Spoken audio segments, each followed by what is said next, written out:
तुम्हें प्रमोशन चाहिए ना। तुम्हारा प्रमोशन मेरे हाथ में है, तो उसके लिए कुछ कीमत चुकानी पड़ेगी। समझ रही हो ना? सर ये क्या बदतमीजी कर रहे हो आप, छोड़ो मुझे सर। अरे शिवांगी, कहाँ जा रही हो इतनी रात को? कहाँ जा रही हूँ? तुम्हें नहीं पता मैं कहाँ जा रही हूँ? और एक बात बताओ, तुम तो निठल्ले ठहरे, तुम्हें तो कोई काम धंधा है नहीं। मुझे तो ऑफिस जाना पड़ता है ना, पार्टी अटेंड करनी पड़ती है अगर प्रमोशन चाहिए तो। वो सब तो ठीक है, लेकिन इतने छोटे कपड़े पहन के पार्टी में कौन जाता है? क्या खराबी है इन कपड़ों में? तुम्हारी नजरों में कोई खराबी नहीं है इस कपड़े में? मेरी नजरों में कोई खराबी नहीं है इन कपड़ों में। आधा बदन खुला हुआ है, दुनिया तुम्हें किस नजरों से देखेगी वो तुम्हें पता है? देखो वो तो मुझे नहीं पता, लेकिन वो कुत्ते होते हैं जो गलत नजरों से देखते हैं लड़कियों को। अरे हाँ, इसीलिए तो बोल रहा हूँ ना कि ये कपड़े उतार के कोई दूसरा अच्छा कपड़ा पहन लो जिसमें तन ढका हुआ हो। देखो एक बात बताऊं तुम्हें, तुम्हारे जैसे घटिया सोच के लोगों की वजह से ना लड़कियां घर में आजकल सेफ नहीं है, बाहर ज्यादा सेफ रहती हैं। शिवांगी मेरी बात मान लो, भगवान न करे कि तुम ऐसे कपड़े में जाओ और कोई इंसान नशे के बाद तुम्हारे साथ ऐसी वैसी हरकत कर दे, तो सोचो तुम्हारे ऊपर क्या बीतेगी। तुम्हें कोई और काम धंधा नहीं रहता क्या इन सब फालतू की बातों के अलावा? तुम जैसा सोचते हो ना खाली बैठे बैठे घर में, वैसा ही सारी दुनिया को समझते हो। मैं जा रही हूँ, लेट हो जाएगा मुझे आने में, समझे? मेरा इंतजार मत करना। अरे मैडम, पास आओ ना। फाइल में क्या बिजी हो? सर क्या कर रहे हो आप? वही जिसके लिए तुम आई हो, इतने रात में पार्टी करने, इतने छोटे कपड़े पहन के। समझ रही हो ना तुम? सर कैसी बात कर रहे हो आप, किस बारे में बोल रहे हो?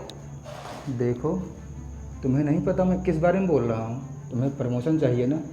तुम्हारा प्रमोशन मेरे हाथ में है, तो उसके लिए कुछ कीमत चुकानी पड़ेगी। समझ रही हो ना? सर ये क्या बदतमीजी कर रहे हो आप, छोड़ो मुझे सर।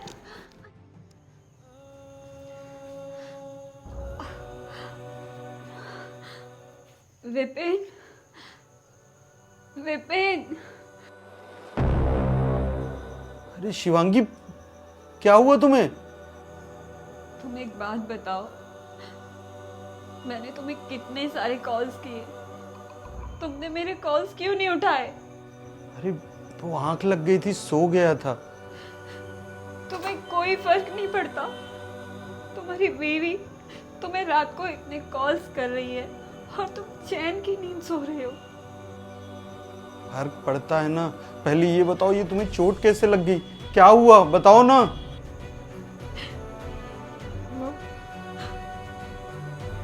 बॉस के साथ गई थी पार्टी के लिए,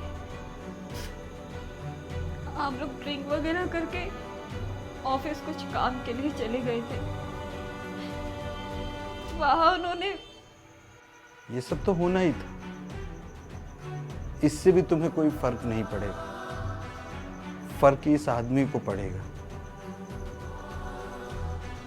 जब से तुम ऑफिस जाना शुरू कर दी हो ना, उस दिन से ना रोज एक ही ताने हैं, तू निकम्मा है, निठल्ला है। निकम्मा हूँ, निठल्ला हूँ, फिर भी तुमसे प्यार करता हूँ। बीवी हो ना मेरी।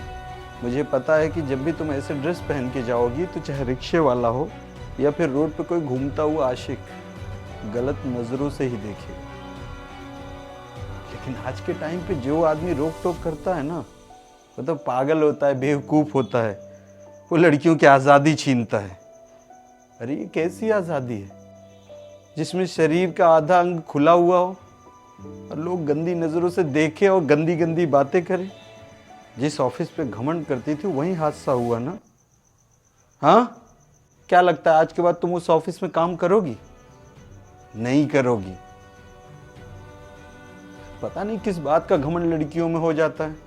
दो पैसे आते हैं तो उनको लगता है कि उन्होंने दुनिया देख ली है, लेकिन ऐसा नहीं है। आजादी आजादी करती रही, अब क्या मिला तुम्हें? ना बची इज्जत, ना बची नौकरी। शायद ये बात लड़कियों को पहले समझ में आ जाए ना जाने कितनी लड़कियां शिकार होने से पहले ही बच जाएं। आजकल की लड़कियों को ये बात क्यों नहीं समझ में आती कि लोग कभी झूठा झूठा नाम लेके किसी के सामने पेश आते हैं बाद में जब उनको हकीकत पता चलती है तो मरी हुई कटी हुई मिलती हैं। फिर भी तुम्हारी जैसी लड़कियों को अक्ल नहीं है। हम लड़कियां ना बिल्कुल भी समझती नहीं है। हमारा भाई हो, पति हो, चाहे बाप हो, अगर हमें किसी चीज के लिए रोक रहे होते हैं, टोक रहे होते हैं, तो हमारी भलाई के लिए रोकते टोकते हैं, ताकि हमारे साथ कुछ ऐसा वैसा ना हो जाए। लेकिन हम लड़कियां ना आजकल मॉडर्न जमाने की आजादी को लेके ना सब कुछ खराब करते जा रहे हैं। मुझे माफ कर दो, मुझसे बहुत बड़ी गलती हो गई है। बात करनी मुझे मुश्किल कभी ऐसी तो न थी, बात करनी